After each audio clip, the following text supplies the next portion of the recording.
जय हिंद दर्शकों, मैं हूं भोलू जहांगीर। आप देख रहे हैं अवर टुडे न्यूज़ चैनल। इस समय हम मौजूद हैं सुल्तानपुर के लंबुआ क्षेत्र में धोपाप घाट पर।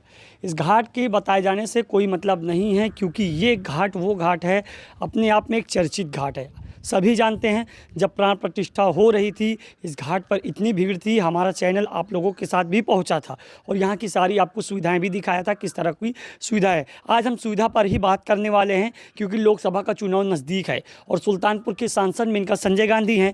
तो यहाँ पर हम सुविधा दिखाएंगे कि उन्होंने पिछले अपने कार्यकाल में कितना विकास किया है धोपाप घाट पर, क्योंकि भारतीय जनता पार्टी ये कहती है पहले हमारा धर्म होगा, उसके बाद हम आगे की बात करेंगे, क्योंकि धर्म भी तो मंदिर आता है। तो मंदिर में इसमें क्या विकास हुआ है धोपाप घाट पर, इस पर भी बात करेंगे। हमारे साथ यहाँ के ग्राम प्रधान जी भी मौजूद हैं। आज यहाँ की पूरी सुविधाएं हम आपको दिखाने वाले हैं और साथ ही साथ आपको ये तस्वीरें दिखाएंगे कि पहले से धोपाप घाट और अब में धोपाप घाट में क्या अंतर हुआ है। यानी कहने का मतलब ये है कि अब क्या बदलाव हुआ है दोनों में, क्या इस पर भी चुनाव से देखा जाएगा, क्योंकि काफ़ी सारे यहाँ पर विकास हुए हैं कि नहीं हुए हैं, क्या होने वाला है, इस पर भी बात करेंगे। सबसे पहले प्रधान जी अपना पूरा परिचय देंगे हमारी जनता को। मेरा नाम शुभम सोनकर है। मैं ग्राम प्रधान सायगढ़ प्रतिनिधि हूँ। मैं यहाँ पर इस लिहाज से मैं आपको बताना चाहता हूँ कि यहाँ पर आपको इधर कैमरे की तरफ से इधर मैं दिखाना चाहूँगा। अच्छा। इधर रोड के बगल से एक रास्ता आता है। रास्ते को पहले हम लोग इस दृष्टि से देख रहे थे कि नदी का किनारा है, यहाँ पे कोई कुछ इस तरीके से विकास कार्य नहीं हो पाए। ये नदी का किनारा है। नदी के किनारे ऐसे लगता था जैसे यहाँ पर ऐसे हमेशा जैसे आदिवासी वगैरह रहते थे ऐसे पड़ा रहेगा, लेकिन पता नहीं कहाँ से माँ मेनका की नज़र इस पर पड़ी और उनके कार्य भैया रणजीत भैया वो आए। मैं आपको बताना चाहूँगा 6 जनवरी से 6 जनवरी से लगातार 22 जनवरी तक उन्होंने यहाँ पे जो वर्क किया है, हम लोगों को लगता है कि ऐसा वर्क हमें लगता है ना ही कोई नेता कर सकता है, ना ही कोई अधिकारी इस युद्ध स्तर पे कर सकते हैं इतने कम समय में। आरसीसी रोड के साथ साथ अच्छा थे जो सीढ़ियों को नहीं चढ़ पाते। वो पहला हो गया, ये आपका दूसरा विकास है जो सीढ़ी वाला। वो पहला तो भैया वो उन्होंने पुल का निर्माण करवाया, वो जो पुल का निर्माण हो रहा है। दूसरा उन्होंने आरसीसी बनवाया। तीसरा वहाँ पे पार्किंग की व्यवस्था उन्होंने करवाई। ये जो पार्किंग आपको दिख रही है उन्हीं की देन है। अच्छा, ठीक। उसके बाद जो यहाँ पे ये जो आप देख रहे हैं रेलिंग उन्हीं की देन है। अच्छा। उन्होंने रेलिंग का निर्माण करवाया ताकि वृद्ध वगैरह बहुत माताएं बहनें लंबी होने की वजह से नहीं चढ़ पाती हैं, उन्होंने इसका विकास करवाया। उसके बाद मैं आपको दिखा रहा हूँ, यहाँ से ये जो दिख रहा है आपको गेट वगैरह सब कुछ। अच्छा, ये जितनी भी पुताई हुई है, जितनी भी रंगाई हुई है, डेंटिंग पेंटिंग जितनी आपको दिखेगी, ये सारी माता संजय मेनका गांधी के द्वारा हुआ सब कराया गया है। उसके बाद और आपको मैं दिखाता हूँ यहाँ इंटरनली आपको जितना जो कुछ भी दिख रहा है वो हाई मास्क लाइट वगैरह। अच्छा, हाई मास्क मतलब पूरा हाई मास्क लाइट से इसको पूरा वो कर दिया गया है। पूरा यहाँ लैस है। अच्छा। मैं बताना चाहता हूँ आपको, यहाँ पे मात्र 3 खंभे थे पहले मात्र 3 खंभे। क्यों पुजारी जी, 3 ही खंभे थे।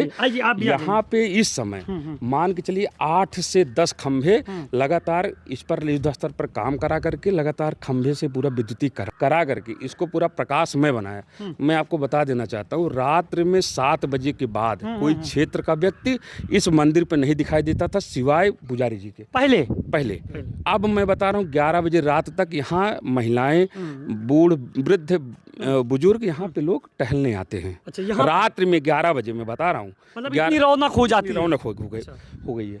फिर उसके बाद और मैं बताऊँ यहाँ पे ये जो आप मंदिर देख रहे हैं, ये मंदिर की डेंटिंग पेंटिंग हमें लगता है जब माननीय विनोद सिंह विधायक हुआ करते थे तो उन्होंने इसकी कायाकल्प एक बार पहले से करवा दिया था उन्होंने। उसके बाद इस पर किसी भी ना विधायक की नज़र पड़ी, ना किसी भी सांसद की नज़र पड़ी। अच्छा। माँ मेनका गांधी के नज़र इस पे जब 6 जनवरी को पड़ती है तो उसके बाद हमें लगता है कि इसकी एक तरफ से रूपरेखा पूरा बदल गया। मतलब अगर हम डेंटिंग पेंटिंग की दीवार वगैरह जितनी भी सब कुछ जितना आपको यहाँ पे दिख रहा होगा, आपको लगता होगा कि हमें यहाँ जितनी भी सारे विकास कार्य दिख रहे होंगे सब माननीय मेनका संजय गांधी जी की देन है। अच्छा, और क्या क्या हुआ है यहाँ पर मैं बता रहा हूँ। यहाँ पे आपको उधर कैमरा करिए भैया, जो जनरेटर लगा हुआ है यहाँ पे ये हुआ कि लाइट कट जाती है, बड़ा अंधेरा की वजह से लाइट हमेशा गांव में कटती है। जी, लाइट जब कट जाती है तो ये होता है कि यहाँ पे अंधेरा हो जाता है, इसलिए उन्होंने वैसे भी पहले कोई टहलने नहीं आता था, पहले टहलने आता नहीं था। अब हुआ क्या है, इतना बड़ा उन्होंने बड़ा वाला जनरेटर रखवा दिया बिना किसी से सुझाव के उन्होंने उनके उनके मन में भाव आया कि यहाँ पे इस क्षेत्र को थोड़ा सा जनरेटर दिखाइए, यहाँ पे और इसी के बगैर हाई मास्ट लाइट भी लगी है। क्षेत्र के लोगों को विद्युत की व्यवस्था चाहिए, उजाला चाहिए। उसके बाद उन्होंने जितना उनके मन में विचार था, सारे विचारों को उन्होंने कार्य के रूप में व्यक्त किया है। अच्छा, ये आप जानिए। उसके बाद इधर आरओ वाटर भी उन्होंने आरओ वाटर भी यहाँ पर उपलब्ध लगवाया, शुद्ध पानी उन्होंने लगवाया, शुद्ध। उसके बाद वो देख वगैरह रखवाया उन्होंने। आइए मैं आपको पीछे भी दिखाता हूँ। ये पूरा पानी का मतलब वो है पूरा। देखिए दर्शकों, हमारी तरफ से क्या लिखा है इसमें, इधर आइए कैमरामैन, ये देखिए, श्रीमती मेनका संजय गांधी की सौजन्य से, देख लीजिए ये आरओ का पूरा मतलब सुविधा दिखा दिया गया। यहाँ पर मतलब श्रद्धालुओं को जब यहाँ पहुँचे, लाइट से लेकर जल तक की कोई भी मतलब असुविधा ना हो, हर चीज़ की सुविधा दी गई है। लेकिन ये पहले नहीं था, और जब से सांसद मेनका संजय गांधी जी यहाँ पर आई हैं, तो कहीं ना कहीं दौरा करने के बाद जब उनकी नज़रें पड़ी, क्यों भैया, जब नज़रें पड़ी तो पूरा ही बदल गया नज़ारा। काम करवाया, पीछे रास्ता जो सीधे जा करके रास्ते में मिलता है, मतलब वहाँ हाईवे से जाके मिलता है। ये क्या चीज़ बना है, ये जो छोटा सा गेट लगा है? ये छोटा सा गेट भैया यहाँ पे लगा है। यहाँ सामुदायिक शौचालय अंदर बना हुआ है। सामुदायिक शौचालय है यहाँ पर, इसकी भी व्यवस्था कराई गई है पूरी तरह। अच्छा, चलिए आपको दिखाते हैं धोपाप घाट का सामुदायिक स्वास्थ्य शौचालय की यहाँ की व्यवस्था कैसी है। देखिए ये है आपको जी, अंदर से बगल से शौचालय। चलिए आइए यहाँ पर क्योंकि शौचालय की साफ सफाई और व्यवस्था देखना है। देखिए पीछे पूरा शौचालय है। इसके अंदर यूरिनल भी है, उसके बाद कमोड भी लगा हुआ है, इंग्लिश भी है, सारी सुविधाएं इसमें परिपूर्ण तरीके से कराई। हर तरीके की लोग की सुविधा है। ये नहीं हो कि किसी को किसी तरीके से असुविधा हो, उसकी व्यवस्था इसमें कराई गई। अच्छा, अब मैं लास्ट में ये आता हूँ प्रधान जी आपके पास। मैंने अपने आंखों से भी देख लिया, काफ़ी तरह का विकास हुआ है। तो आप प्रधान हैं यहाँ के, और आपकी नज़रों में सब हुआ होगा, तो कहीं ना कहीं अगर हम बात करें तो इस पर भी बात कर ले, लगभग कितना लागत आ गया होगा धोपाप घाट की इसमें, क्या कहते हैं, विकास में? भैया मैं आपको बताऊं, जिस समय पता नहीं कैसे यहाँ पे लोग काम किए हैं, जिस समय यहाँ पे आए उस समय माता जी का सारा बजट पूरा बन चुका था। अच्छा, तब भी उन्होंने किसी न किसी तरीके से कहीं ना कहीं से काट करके, कहीं से अपने पास से जन सहयोग से किस तरीके से उन्होंने किया, ये किसी को पता नहीं है। अच्छा, लेकिन उन्होंने किस तरीके से कराया, जिस हिसाब से काम कराया, हमें लगता है 55 का अनुमान है? जी, 55 से 60 लाख रुपए के ऊपर लगभग काम कराया गया। मोटा मैं 7 पकड़ ही लेता। टोटल लगभग मान चलिए कितना, चाहे आरसीसी रोड को ले लीजिए, चाहे रेलिंग को ले लीजिए, चाहे पार्किंग को ले लीजिए आप, चाहे डेंटिंग पेंटिंग को ले लीजिए आप, चाहे हाई मास्क को ले लीजिए आप, उसके बाद चाहे आरओ वाटर का ले लीजिए, चाहे जनरेटर का ले लीजिए, चाहे अच्छा एक दिन 22 जनवरी के दिन इतना बड़ा कार्यक्रम कराया गया था। जी, हम लोग मौजूद कार्यक्रम कराया गया था। कराने के उपरांत वहाँ पे भोज भी कराया था, खिचड़ी भोज भी कराया गया था, दीप उत्सव भी था। दीप उत्सव मतलब जितना सारा कार्यक्रम कराया जा सकता था उतना सारा कार्यक्रम किया गया।